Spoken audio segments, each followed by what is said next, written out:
Let's go to that whole issue. I opened the show with it again tonight. It's the catastrophic failure of the Home Affairs Minister, Claire O'Neill, to protect the borders and deal with detainees and managing that issue that has gone through the High Court, and the unravelling almost day by day of just one more mistake, one level of incompetency after another. Joining me, Shadow Minister for Immigration, Dan Tehan. Dan, thank you for your time.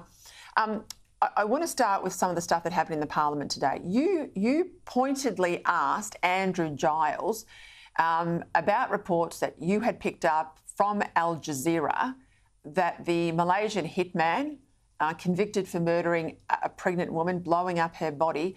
You said the reports are that he's out in the community, that he hasn't got tracking devices. That's true, isn't it? And what was the minister's response?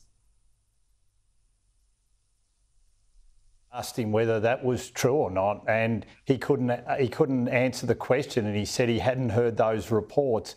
Those reports had been on Sky News yesterday. Al Jazeera had run a program which was half an hour in length, which had actually been shown globally, and the minister said he didn't know anything about it. It just shows once again how shambolic this government's approach is to these issues, because the more we learn about their handling of this issue, the more it just shows how completely incompetent they are when it comes to keeping Australians safe.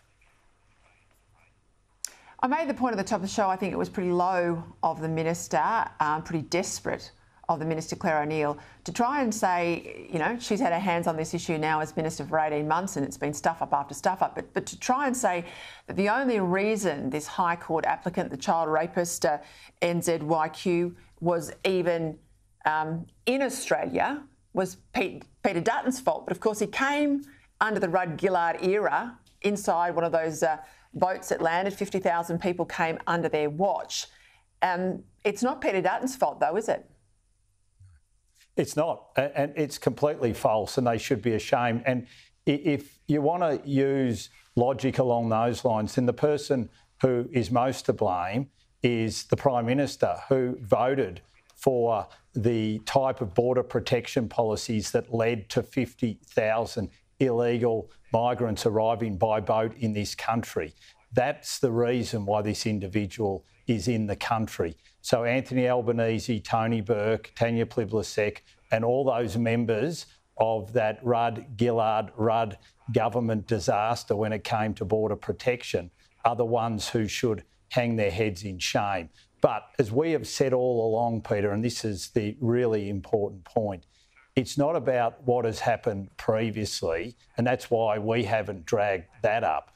What we're focused on is the Australian people's safety right here and now. We have one of these detainees who's out in the community that the government doesn't know their whereabouts, won't tell the Australian public what their offences are, won't tell the Australian public where they are.